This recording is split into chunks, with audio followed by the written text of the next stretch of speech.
أعوذ بالله السميع العليم من الشيطان الرجيم بسم الله الرحمن الرحيم الحمد لله رب العالمين وبه نستعين وصلى الله على سيدنا محمد وأتقته الطاهرين وعلى الله دائهم أجمعين.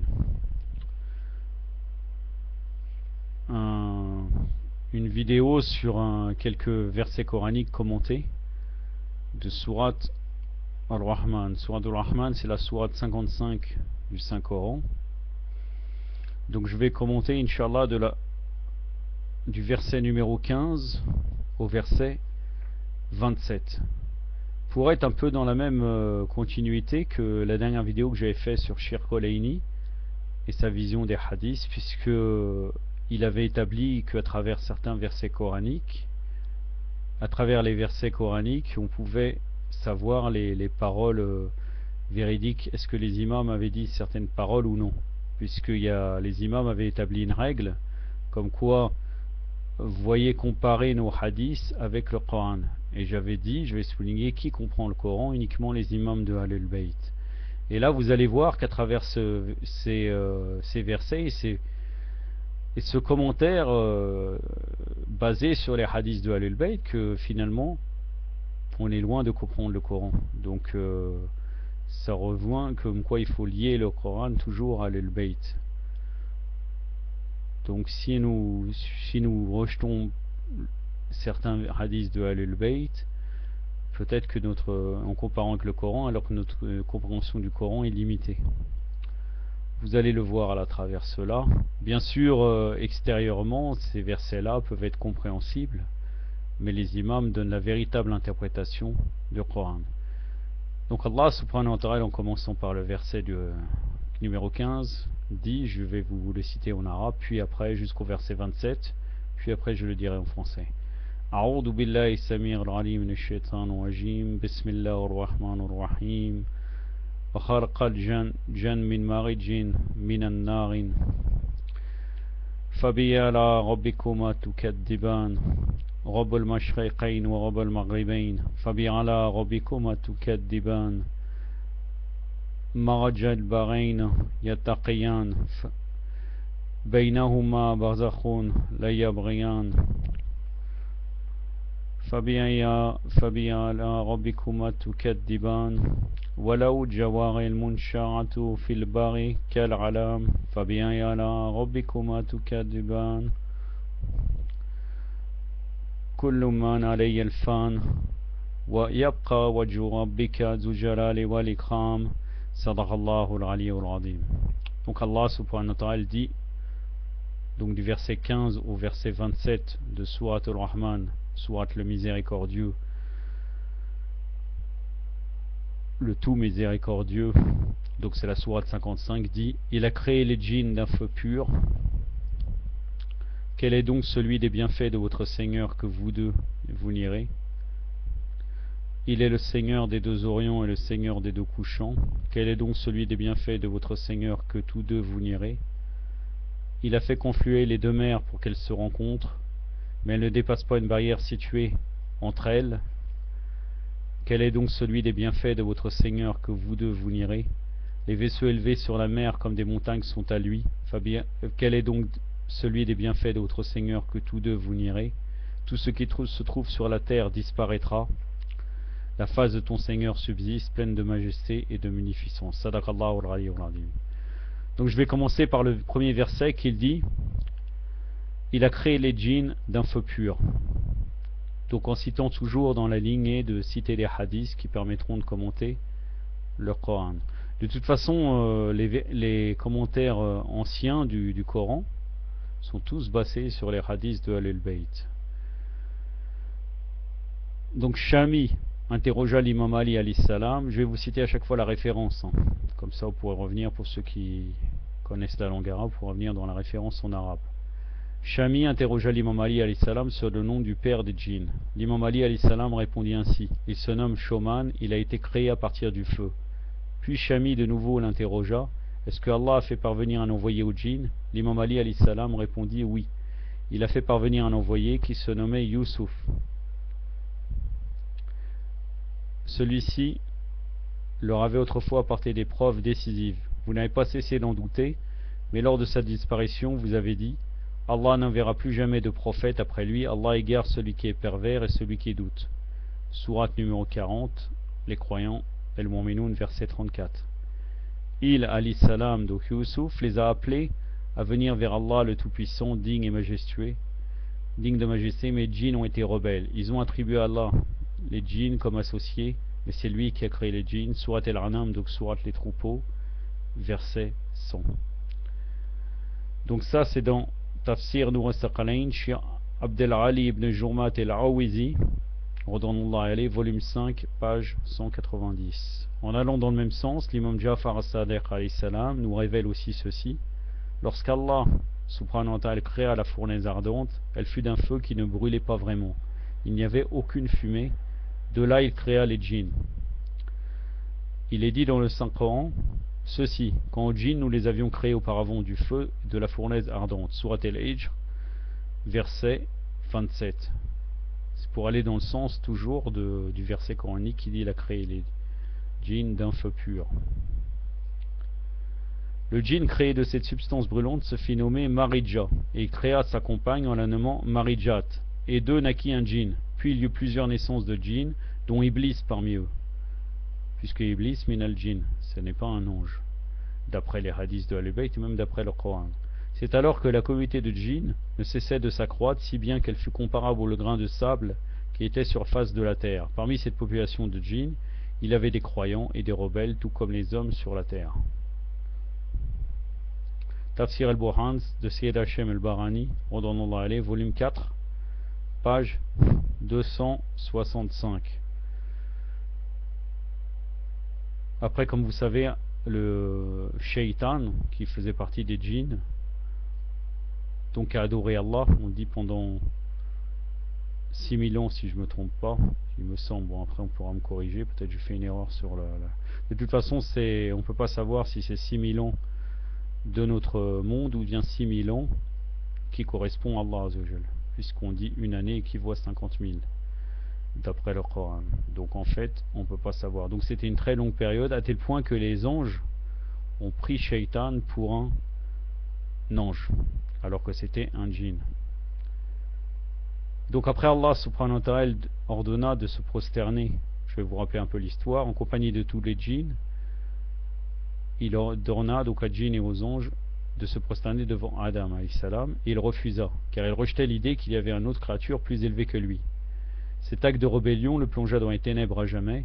Ce refus s'explique ainsi: lorsque Shaitan réalisa que la lumière qui émanait d'Adam, la lumière de Ahlul Bayt alayhim salam, était bien plus supérieure à l'origine de sa création, puisque dans les lombes de Adam alayhi salam il y avait les Ahlul Bayt. Donc lui il a fait comme un syllogisme, et il s'est dit donc la lumière était bien plus supérieure à l'origine de sa création, faite à partir du feu. La lumière d'Adam a été supérieure, mais il ne put accepter d'être compté parmi les frères terre et décida d'être l'adversaire implacable du genre humain. Donc il ne voulait pas, comme il a refusé de se prosterner parce qu'il a vu la lumière de Ahlul Bayt, il a trouvé un prétexte en disant: je suis supérieur, tu as créé Adam de terre, et moi j'ai été créé de feu.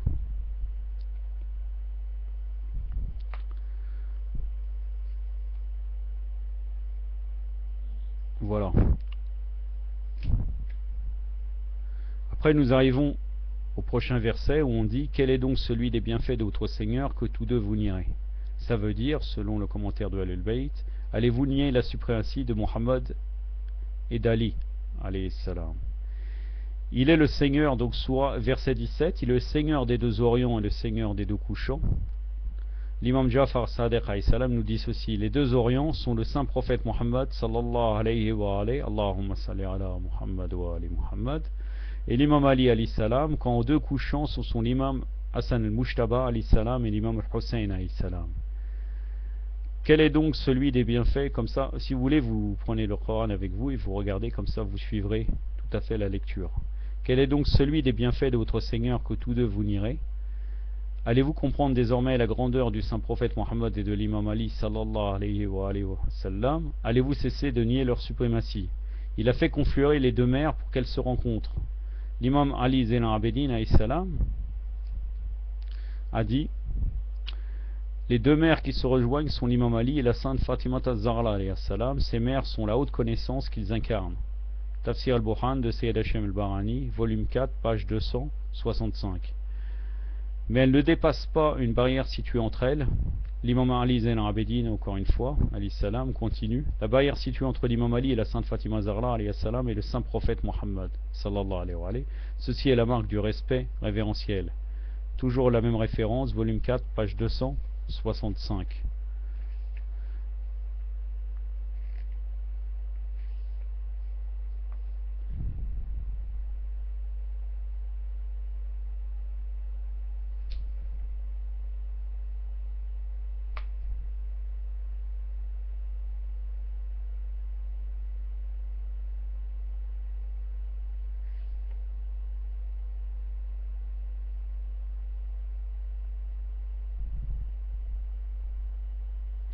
Je viens de voir qu'il y a peut-être un problème, parce que je vous ai cité, elles ne dépassent pas une barrière située entre elles, et la suite, apparemment, il y a 3 versets qui sont sautés.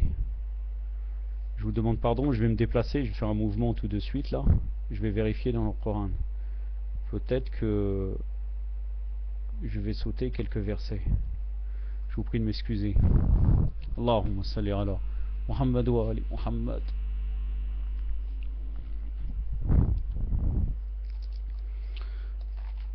Donc je vérifie la sourate 55.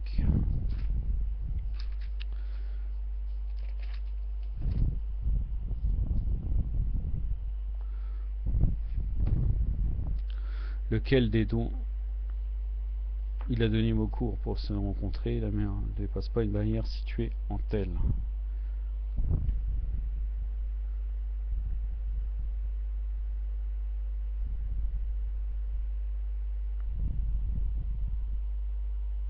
Après Fabirala Robikomatu Kaddiban, toujours la même chose.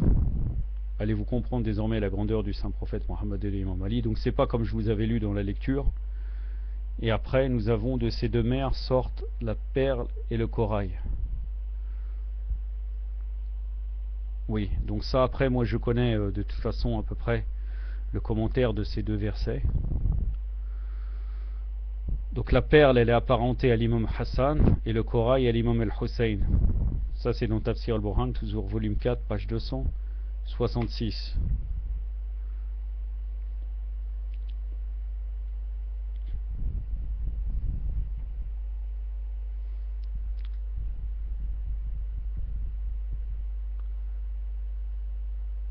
Il y a un hadith du prophète Mohammed sallallahu alayhi wa sallam, je vais vous citer seulement un extrait, qui dit: il a fait de Ali ibn Abi Talib alayhi salam la mère de la haute connaissance, et toi ma fille bien-aimée Fatima alayhi salam la mère de la prophétie, et par cela vous avez été unis. Puis Allah subhanahu wa ta'ala a fait qu'entre ces deux mères il y a une barrière infranchissable. Je suis cette barrière infranchissable, je suis celui qui expose les faits de ce bas monde. Et Ali ibn Abi Talib alayhi salam est épargné de la tristesse pour les affaires de ce bas monde, car il est alayhi salam détaché des biens matériels. Aussi ma noble fille Fatima alayhi salam, ne t'attriste pas par ce qui t'arrive. Ô vous les djinns et les hommes, pourquoi nierez-vous les deux bienfaits qu'Allah vous expose? La wilayat, la dévotion d'amour envers le prince des croyants Ali ibn Abi Talib alayhi salam, et l'amour pour Fatima az-Zahra alayhi salam. La perle est apparentée à l'imam al-Hassan et le corail à l'imam al-Hussein alayhi salam. Toujours la même référence, volume 4, page 266. Après nous arrivons à ce que je vous avais lu. Donc en fait au début j'ai manqué un verset, tout en m'excusant. Mais là nous retournons donc au verset numéro 23. Quel est donc celui des bienfaits de votre Seigneur que vous tous deux vous nierez? Pourquoi nier encore la suprématie de Muhammad sallallahu alayhi wa alayhi salam alors que les preuves sont évidentes? Les vaisseaux élevés sur la mer comme des montagnes sont à lui. Les vaisseaux sont les Ahlul Bayt alayhim salam, encore plus solides que le roc. Ils sont la guidance de cette mer agitée qui coïncide avec ce bas monde. Les Ahlul Bayt alayhim salam représentent la guidance parfaite, il ne peut y en avoir d'autre. Quel est donc celui des bienfaits de votre Seigneur que tous deux vous nierez? Après ces preuves évidentes de la suprématie des Ahlul Bayt, pourquoi persister et nier la vérité à travers eux? Tout ce qui se trouve sur la terre disparaîtra, toute créature disparaîtra sur la surface de la terre, ça c'est clair. La face de ton Seigneur subsiste, pleine de majesté et de munificence. Donc là, l'imam Zayn al-Abidin alayhi salam, et je terminerai par ce verset, a dit: la religion de notre Seigneur subsistera, c'est-à-dire sa face, nous sommes en réalité sa face, par laquelle il se manifeste à travers nous. Tafsir Nouveau Saqalain de Shir Abda Ali ibn Jumat el-Hawaizi, volume 5, page 192. Donc cela démontre que Yom al-Qiyamah, ou même quand Allah fera s'éteindre toutes les créatures d'Allah, l'imam restera vivant, puisque la face d'Allah, ce sont l'imam et les imams alayhim salam.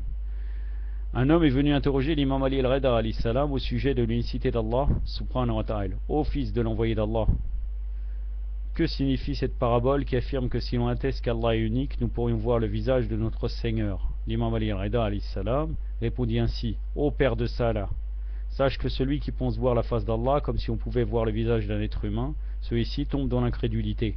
Sache que la face d'Allah subhanahu wa ta'ala se manifeste à travers les prophètes et envoyés, ainsi qu'à travers ses preuves. Alayhi salam. Allah est accessible uniquement par eux. Par leur intermédiaire, la religion est compréhensible et c'est par eux que la haute connaissance forme le lien qui unit à leur Seigneur. Toute chose est éphémère hormis la face du Très-Haut. Fais en sorte que ton regard soit tourné vers les envoyés d'Allah, vers ses prophètes et ses preuves, c'est-à-dire les imams infaillibles. Observe leur degré et tu comprendras que la récompense pour chaque croyant sincère et persévérant aura été immense et sans égal le jour de la résurrection. Ce qui signifie que le croyant se doit de croire fortement aux envoyés, aux prophètes et aux preuves d'Allah. Et nous sommes ces preuves.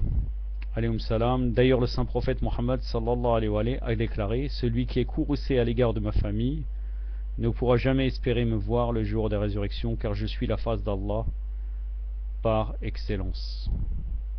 Tafsir Nouveau Saqalain, toujours la même référence, volume 5, page 192. J'ai terminé ce sujet pour vous montrer que vraiment il n'y a que les imams alayhim salam qui peuvent comprendre réellement le Coran d'une manière claire. Wa sallallahu alayhi wa sallam Muhammadin wa atratir at-tahirin wa assalamu alaykum wa rahmatullah.